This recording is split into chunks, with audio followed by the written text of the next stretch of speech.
Hello everyone, welcome you to our YouTube channel Smart Study Approach. Here you will find question related to RRB, NTPC, SBI, Clerk, Constable and all competitive exam. So here I have brought a series of questions related to the subject of biology. So let's start. First question is मानव शरीर में सबसे लंबी हड्डी कौन सी है?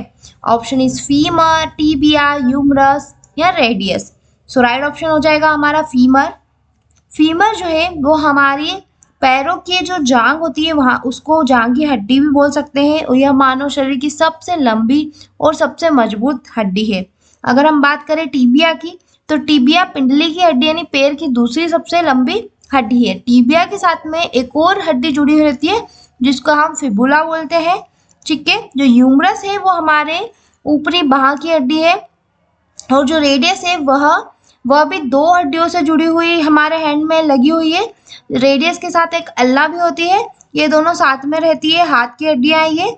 सो यहाँ पर पूछा गया है कि मानव शरीर में सबसे लंबी हड्डी कौन सी है?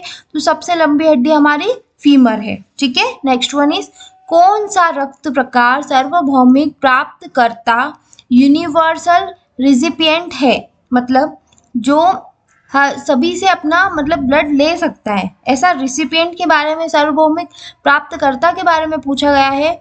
ऑप्शन इज ए बी या O. So right option is option C A B जो होता है ए बी रक्त प्रकार वाले व्यक्तियों को सार्वभौमिक प्राप्तकर्ता कहा जाता है क्योंकि वे किसी भी रक्त प्रकार वाले व्यक्ति से रक्त प्राप्त कर सकते हैं, चाहे वो ओ पॉजिटिव हो चाहे वो बी पॉजिटिव हो. ठीक है. तो किसी भी प्रकार के रक्त प्रकार वाले से रक्त ले सकते हैं. उनके प्लाज्मा में ए या बी एंटीबॉडी नहीं होते हैं. ठीक है. और यहाँ पर जो ऑप्शन ओ दे रखा है वो क्या है? Universal donor. वह किसी को भी अपना रक्त दे सकते हैं और ओ रक्त प्रकार वाले व्यक्ति केवल ओ रक्त प्रकार वाले व्यक्ति से ही रक्त ले सकते हैं, यानी उनसे लेने का काम वो सिर्फ ओ वाले से ही करेंगे. लेकिन वो रक्त देने की बात आएगी तो वो सभी जो भी ब्लड ग्रुप वाले हैं उन सभी को ब्लड डोनेट कर सकते हैं. अगर हम ए की बात करें तो ए रक्त प्रकार वाले व्यक्ति केवल ए या ओ रक्त प्रकार वाले व्यक्तियों से रक्त प्राप्त कर सकते हैं. और बी पॉजिटिव यानी बी की बात करें तो बी रक्त प्रकार वाले व्यक्ति केवल बी या ओ रक्त प्रकार वाले व्यक्तियों से रक्त प्राप्त कर सकते हैं. सो राइट ऑप्शन हो जाएगा कि यहाँ पर सार्वभौमिक प्राप्तकर्ता की बात हुई है. सो ए बी हमारा राइट ऑप्शन हो जाएगा. नेक्स्ट वन है तंत्रिका तंत्र की मूल इकाई क्या है? सो तंत्रिका तंत्र. ठीक है. तो यहाँ पर जो इसकी मूल इकाई पूछी गई है तो ऑप्शन है nephron, neuron, alveoli, villi. So right option is neuron. Neuron जो है वह हमारे तंत्रिका तंत्र की मूल इकाई है. ठीक है. न्यूरॉन तंत्रिका तंत्र की मूल इकाई है. यह एक विशेष कोशिका है जो विद्युत और रासायनिक संकेतों के माध्यम से जानकारी प्रसारित करती है हमारी किसके बॉडी के अंदर. ठीक है. अगर हम यहाँ नेफ्रॉन की बात करें तो नेफ्रॉन गुर्दे की कार्यात्मक इकाइयाँ है. ठीक है. और एल्वियोलाई जो होती है वो लंग्स में छोटी वायु थैली होती है जहाँ गैस विनिमय होता है. और विली छोटी आंत में उंगली जैसी संरचनाएं होती है जो पोषक तत्वों के अवशोषण के लिए सतह क्षेत्र को बढ़ाती है, यानी सरफेस एरिया को थोड़ा सा बढ़ा देती है विली. सो हमारा राइट ऑप्शन हो जाएगा न्यूरॉन. न्यूरॉन जो है वो तंत्रिका तंत्र की मूल इकाई है. नेक्स्ट वन इज कौन सी ग्रंथि मास्टर ग्रंथि के रूप में जानी जाती है? स्टूडेंट्स यह बहुत बारी पूछा जाता है और ये बहुत इंपॉर्टेंट क्वेश्चन है. ये आपको पता होना चाहिए कि हमारे जो ग्लैंड है उसमें मास्टर ग्लैंड कौन सी होती है. ऑप्शन इज थायराइड ग्रंथि, अधिवृक्क ग्रंथि, पीयूष ग्रंथि या अग्नाशय. सो राइट ऑप्शन इज पीयूष ग्रंथि या पिट्यूटरी ग्लैंड भी बोलते हैं इसको. जो होती है पीयूष ग्रंथि को अक्सर मास्टर ग्रंथि कहा जाता है क्योंकि यह हार्मोन का उत्पादन करती है जो अन्य अंतःस्रावी ग्रंथियों को नियंत्रित करते हैं. ठीक है. और जो हमारा यहाँ पर थायराइड ग्रंथि कहा गया है, थायराइड ग्रंथि हार्मोन का उत्पादन करती है जो चयापचय को नियंत्रित करते हैं. और जो अधिवृक्क यानी एड्रिनल ग्लैंड की बात हुई है यहाँ पर, वो क्या करती है? अधिवृक्क ग्रंथि हार्मोन का उत्पादन करती है जो तनाव प्रतिक्रिया में शामिल होते हैं. और जो पैनक्रियास दे रखा है, पैनक्रियास इंसुलिन और ग्लूकागॉन का उत्पादन करता है जो रक्त शर्करा के रक्त को नियंत्रित करते हैं. नेक्स्ट वन इज कौन सा अंग रक्त को छानने और अपशिष्ट उत्पादों को निकालने के लिए जिम्मेदार है? Option is liver, kidney, lungs and heart. So right option हो जाएगा ऑप्शन बी, किडनी। अब किडनी कैसे?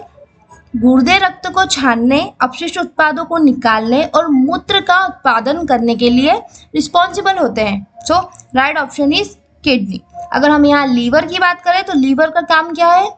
यह रक्त से विषाक्त पदार्थों को छानने में भूमिका निभाता है, लेकिन मुख्य रूप से गुर्दे रक्त से अपशिष्ट उत्पादों को छानने के लिए जिम्मेदार होते हैं। ठीक है, जो हमारे लंग्स होते हैं वो लंग्स रक्त से कार्बन डाइऑक्साइड को निकालने के लिए रिस्पॉन्सिबल होते हैं, और जो हार्ट होता है वह रक्त पंप करने के लिए जिम्मेदार होते हैं। So right option is kidney. Next one is निम्नलिखित में से कौन सा एक संक्रामक रोग नहीं है? यहाँ पर पूछा गया है कि संक्रामक रोग नहीं है। ठीक है, तो आपको यह नहीं है और है वाले कॉन्सेप्ट बहुत ध्यान से पढ़ना चाहिए, यहाँ पे बहुत सारी मिस्टेक्स हो जाती है। ऑप्शन है ट्यूबरक्लोसिस, डायबिटीज, जो खसरा है वो, और कोविड-19। सो हम सभी जानते हैं कि कोविड-19 तो एक संक्रामक रोग है, और जो ट्यूबरक्लोसिस है वह भी एक संक्रामक रोग है, और जो खसरा है एक वह भी। सो राइट ऑप्शन हो जाएगा डायबिटीज।